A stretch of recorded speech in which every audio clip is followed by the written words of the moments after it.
MP board कक्षा 9वीं के विद्यार्थियों को गणित सब्जेक्ट के अध्याय 8 को बताने वाला हूँ। तो अध्याय 8 में जो प्रश्न दिए हैं प्रश्न बैंक में, उन सारे प्रश्नों का मैं यहाँ पे उत्तर देने वाला हूँ। तो ये अर्धवार्षिक और वार्षिक पेपर के लिए बहुत ही महत्वपूर्ण है, क्योंकि प्रश्न आपको यहीं से देखने को मिलेगा। तो चलो मैं आपको दिखा देता हूँ, और एक चीज बता देता हूँ कि इस बार आप लोगों का पेपर जो है ना, इतनी आसानी से लीक नहीं होगा। तो आपको तो पढ़ाई करना ही है, तो पढ़ाई कर लो अभी से। और मिल जाता तो बाई चांस, जैसे अन्य लोगों से मिलेगा वैसे ही हमसे भी मिल जाएगा, ठीक है। तो चलो बता देते हैं प्रश्नों को। तो यहाँ पे देखो, पहला प्रश्न क्या है।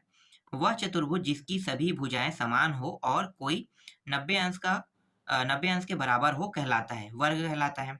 एक चतुर्भुज के सभी कोण का योग बराबर होता है, तो 360 के बराबर होता है। एक समलंब में होता है, सम्मुख भुजाओं का एक युग्म समांतर होता है। इसके बाद देखो नेक्स्ट प्रश्न है, एक समचतुर्भुज एक हो सकता है, क्या हो सकता है, वर्ग हो सकता है। समांतर चतुर्भुज का एक विकर्ण इसे दो सर्वांग सम भागों में विभाजित करता है, त्रिभुज में करता है। एक समांतर चतुर्भुज में सम्मुख कोण होते हैं तो बराबर होते हैं। समांतर चतुर्भुज के विकर्ण, तो यहाँ पे आपको उत्तर लेना है, एक दूसरे के समद्विभाजित करें। आयत का प्रत्येक कोण 90 अंश के बराबर होता है। एक चतुर्भुज के कोण 4, 5, 10 अनुपात 11 के अनुपात में है, तो कोण कितना होगा, 48, 60, 120 और 132। इसे मैं आपको सिखाऊंगा कैसे बनाता है, ठीक है। जब प्रश्न में आऊंगा ना, तब मैं आपको बताऊंगा इसे। चलो आगे देखते हैं।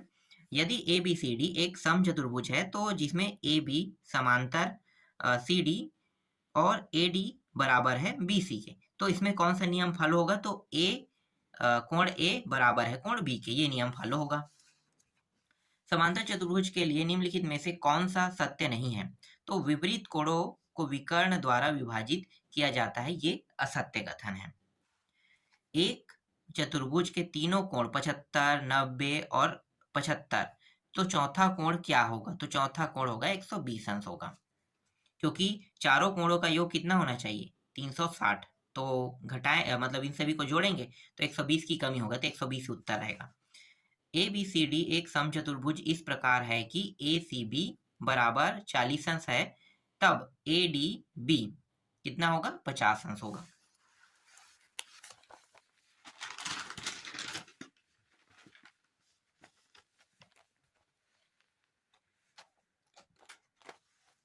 एक चतुर्भुज पी क्यू आर एस की भुजाओं के मध्य बिंदुओं को क्रम से मिलाने पर बनने वाले चतुर्भुज एक समचतुर्भुज होता है। तो उत्तर क्या लोगे, पी क्यू आर एस के विकर्ण के बराबर होता है। 15 प्रश्न है, एक आयत का विकर्ण आयत के एक तरफ 25 अंश पर झुका हुआ है, किरणों के बीच का न्यून कोण 50 अंश होगा। 16 प्रश्न है, यदि चतुर्भुज ए बी सी डी के कोण ए बी सी और डी को क्रम से लिया गया, तो उनका अनुपात 3, 7, 6, 4 है, तो ए बी सी डी एक क्या होगा, समचतुर्भुज होगा। एक चतुर्भुज पी क्यू आर एस की भुजाओं के मध्य बिंदुओं को क्रम से मिलाने पर बनने वाला चतुर्भुज एक आयत है, यदि पी क्यू आर एस के विकर्ण लंबवत है तब आएगा, ठीक है। आगे देखो, एक समचतुर्भुज की भुजाओं के मध्य बिंदुओं को क्रम से मिलाने पर जो आकृति प्राप्त होती है वह है एक आयताकार है।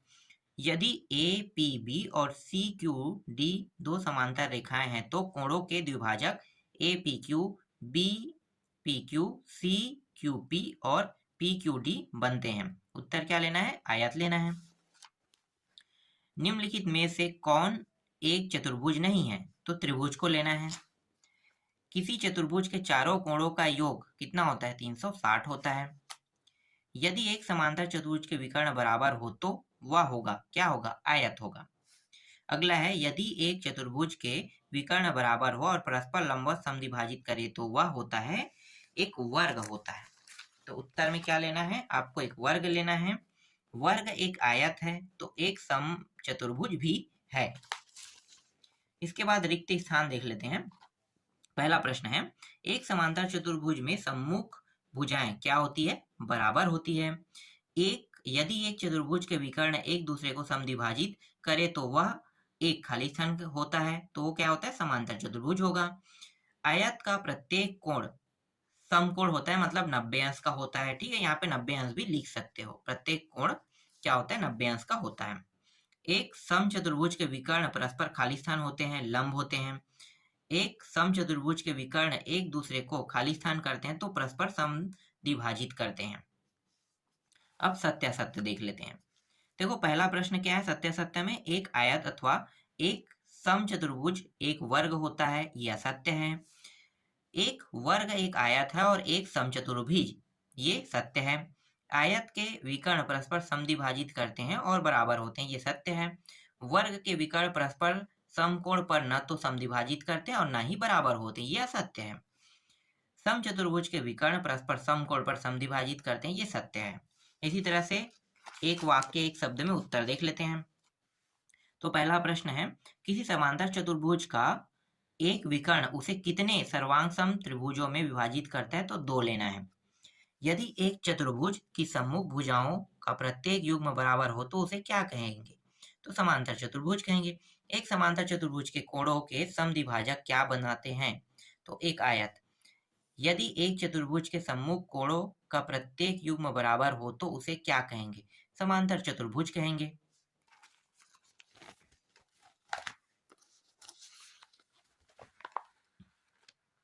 अति लघुत्तरी प्रश्न देख लेते हैं। पहला प्रश्न क्या है, चतुर्भुज के कोण 3, 5, 9, 13 के अनुपात में है, तो चतुर्भुज के सभी कोण ज्ञात कीजिए। तो चतुर्भुज के सभी कोण ज्ञात कीजिए। तो यहाँ पे देखो क्या करना है, आपको इन सभी को जोड़ देना है। ठीक है, इन सभी को जोड़ोगे तो कितना हो जाएगा, जोड़ेंगे तो कुल योग हो जाएगा 30। 30 आ गया। अब क्या करेंगे, 3/30 करेंगे। ठीक है, 3 पहला निकालेंगे तो 3/30। 3/30 के साथ एक वृत्त का कुल मान कितना होता है, 360।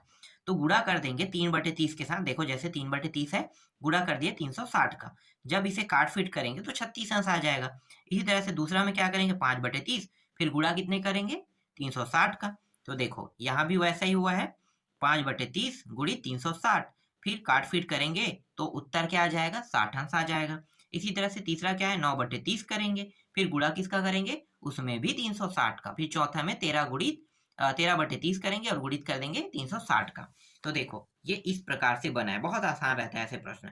इसमें 60, इसमें 108 और इसमें 56 आ गया समझ में। अब देखो ये जो प्रश्न है ना, ये जो दूसरा प्रश्न है, इसमें क्या निकालना है, वह एक आयत है कि नहीं ये बताना है इसको। ठीक है, तो आयत होने के लिए क्या होता है, आयत होने के लिए जो इसके सम्मुख भुजा होते हैं ना वो बराबर होते हैं, ये नियम है, सम्मुख भुजा बराबर होते हैं। तो सम्मुख भुजा बराबर होंगे और साथ ही साथ विकर्ण भी बराबर होंगे। तो आपको कैसे साबित करना है इसे बराबर है कि नहीं, तो चलो मैं बताता हूँ। देखो ये क्या है, एक आयत है, बहुत आसान प्रश्न है। सबसे पहले मैंने इस भुजा को लिया और इस भुजा को, दोनों बराबर हो गए एक दूसरे के।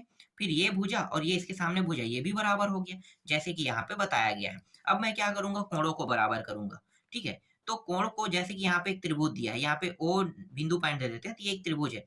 ये त्रिभुज के जैसे ये भुजा जितने अंश का है उतने ही अंश का ये भुजा रहेगा, ये भुजा जितने का उतने अंश का ये, मतलब अंश बोल रहा हूँ, मान लो लंबाई बोलो। ठीक है, लंबाई उतना ये इसका रहेगा, ये जितना है उतना ये रहेगा। तो इसका मतलब क्या है कि तीनों भुजाएं आपस में क्या है, बराबर है। सम्मुख सम्मुख की बात कर रहे हैं ना, सम्मुख सम्मुख भुजाएं क्या है, या संगत भुजा कहो, संगत भुजा क्या है, बराबर है। संगत भुजा कह सकते हो क्योंकि ये अलग त्रिभुज है, ये अलग त्रिभुज है, तो दोनों त्रिभुजों की संगत भुजा क्या है, बराबर है।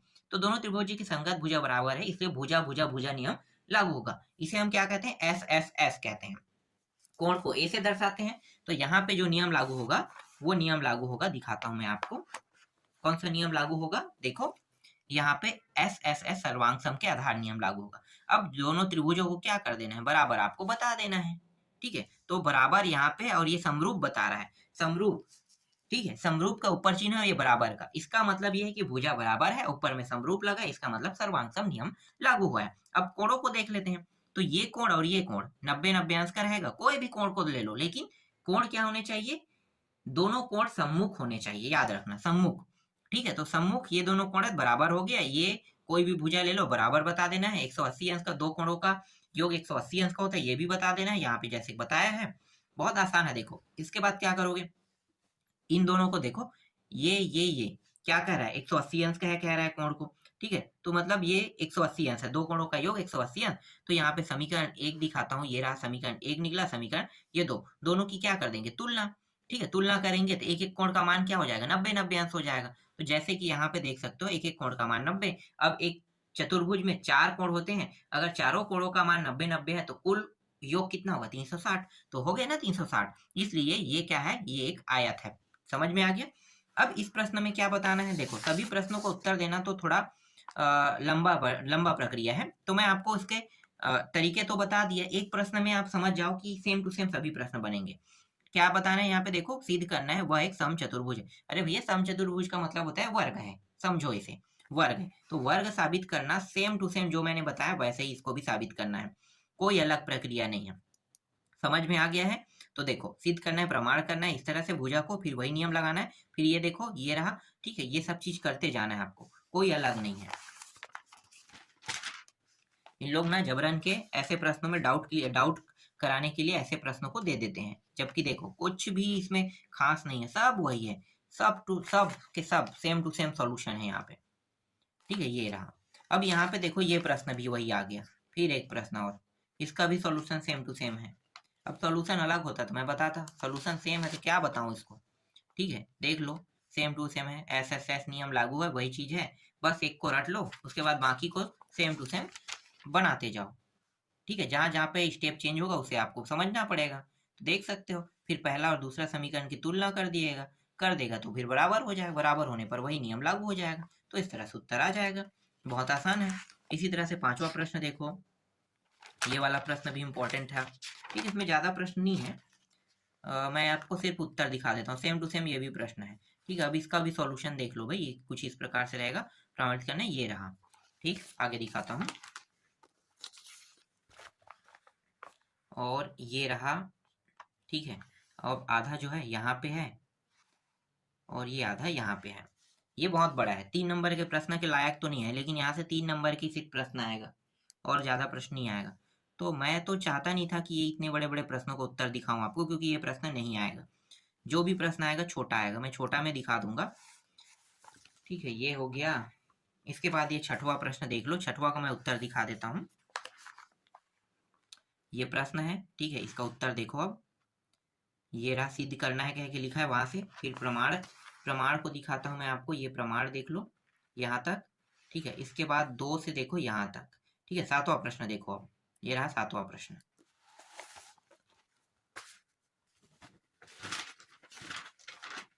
सातवां, और ये रहा इसका उत्तर सातवां का।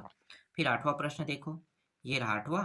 अब आठवां का मैं आपको उत्तर दिखा देता हूँ, ये रहा यहाँ तक, फिर यहाँ तक। फिर नौवां देखो, ये रहा नौवां प्रश्न, और ये दिया है क्या कि ये वाला टॉपिक है। ठीक है, इसके बाद आपको क्या करना है, ये पूरा पॉइंट देख सकते हो, सिद्ध करना है क्या कि प्रमाण है, और ये रहा। ठीक है, इसके बाद 10वां देखो, ये रहा 10वां, और यहाँ तक देखना है आपको। ठीक है, और ये रहा, और थोड़ा सा और है, इसको आपको यहाँ तक के कर लेना। ठीक है, ये रहा। ठीक है, 11वां देखो, ये रहा 11वां प्रश्न, और 11वां का आपको उत्तर लिखना है प्रमाण वाले में, ये रहा और ये रहा। ठीक है, फिर 12वां प्रश्न देखो, ये 12वां प्रश्न है, और 12वां का मैं आपको उत्तर दिखा देता हूँ, ये रहा, और इसका आधा उत्तर ये रहा। ठीक है, इसको समझाने में बहुत ज्यादा समय लगेगा, इसलिए आपको ये खुद देखना पड़ेगा, और ये सब चीज सेम टू सेम सॉल्यूशन है। सॉल्यूशन अगर चेंज होता तो मैं आपको बता भी देता। ठीक है, क्योंकि ये पूरा पूरा एक, मान लो आयत है और वर्ग है, पूरा खेल आयत और वर्ग में घूम रहा है। तो आयत और वर्ग में घूम रहा है, इसका मतलब इसका सॉल्यूशन बहुत आसान रहेगा। और आधा जो है इसका ये रहा। ठीक है, इन्हीं में से कोई एक प्रश्न आपको, 2 प्रश्न यहाँ से देखने को मिलेगा और कहीं बाहर से नहीं देखने को मिलेगा। तो ये रहा यहाँ तक के 15वां प्रश्न देखो, ये रहा 15वां, और इसका आधा सॉल्यूशन ये रहा। फिर 16वां प्रश्न दिखाता हूँ, 16वां प्रश्न में ये रहा 16वां प्रश्न, और दिया है क्या कि यहाँ तक के। ठीक है, आगे देखो बहुत बड़ा दिखाई दे रहा है, इतना बड़ा तो प्रश्न आएगा ही नहीं एग्जाम में, छोटा छोटा आएगा, और ये पूरा सॉल्यूशन हो गया। ठीक, तो इसमें इतने प्रश्न थे प्रश्न बैंक में, इससे ज़्यादा नहीं है, तो आपको ज़्यादा पढ़ाई भी नहीं करना है, और हो सकता है मेरे पास कक्षा 9वीं का गणित होगा तो मैं आपको दिखा देता हूँ। छोड़ो उसे, परीक्षा बोर्ड में भी वैसे ही बड़े-बड़े प्रश्न ही दिया हुआ है, लेकिन यहाँ से 2 नंबर और 4 नंबर के प्रश्न आएगा। तो अब 2 नंबर में जो अ, मैं आपको दिखा रहा था ना, अंश में निकालने वाला वो प्रश्न आएगा। एक प्रश्न वो फिक्स है, वो आएगा और 4 नंबर में भी दिखा रहा हूँ, वो प्रश्न आएगा। ठीक है, 4 भी नहीं आएगा, वो 3 नंबर में आएगा, 4 मैं कह रहा हूँ। ठीक है, तो 5 नंबर के प्रश्न आपको देखने को मिलेगा और वस्तुनिष्ठ प्रश्न है। ठीक, तो इस तरह से आपका अध्याय 8 भी कंप्लीट हो गया।